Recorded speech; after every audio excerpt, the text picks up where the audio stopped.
Jai Shri friends, the first verse of today's passage teaches us two important lessons. First, we need to be prudent. Yes, in the first verse we see John is being jailed when Jesus hears that he returns to Galilee. And further, he sets out to preach, beginning his preaching ministry.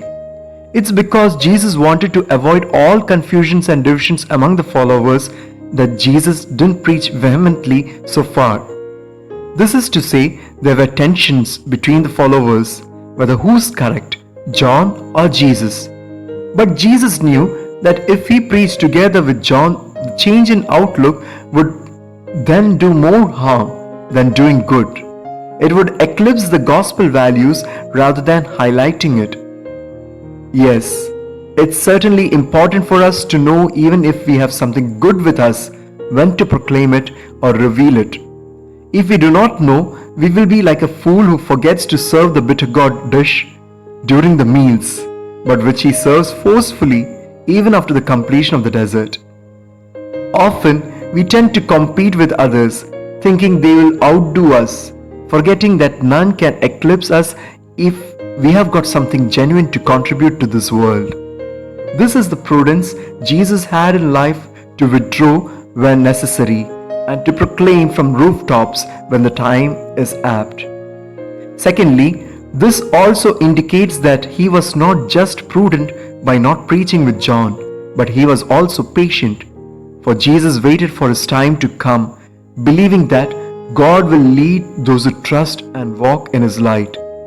Certainly, if the work is of God, he will show the time and means to execute it. We just need to wait. Zechariah, the priest, was given time to speak. He waited till then. Once he proclaimed, he felt liberated. Know your time. Be patient. The second verse teaches us Jesus never forced anyone, even when he knew it is the best that is being ignored and rejected.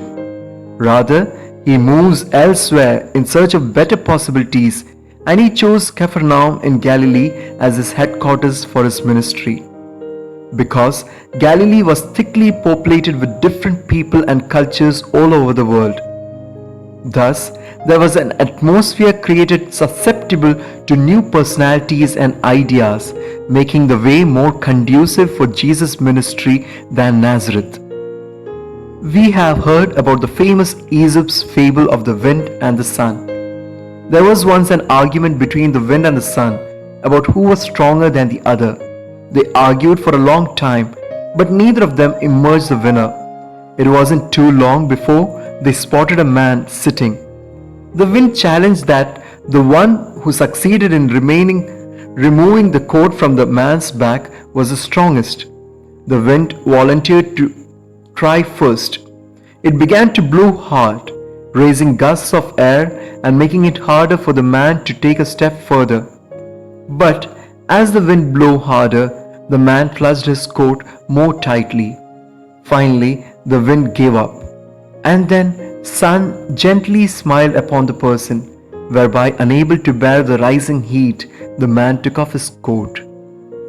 Sometimes gentle persuasion is mightier than the strongest force.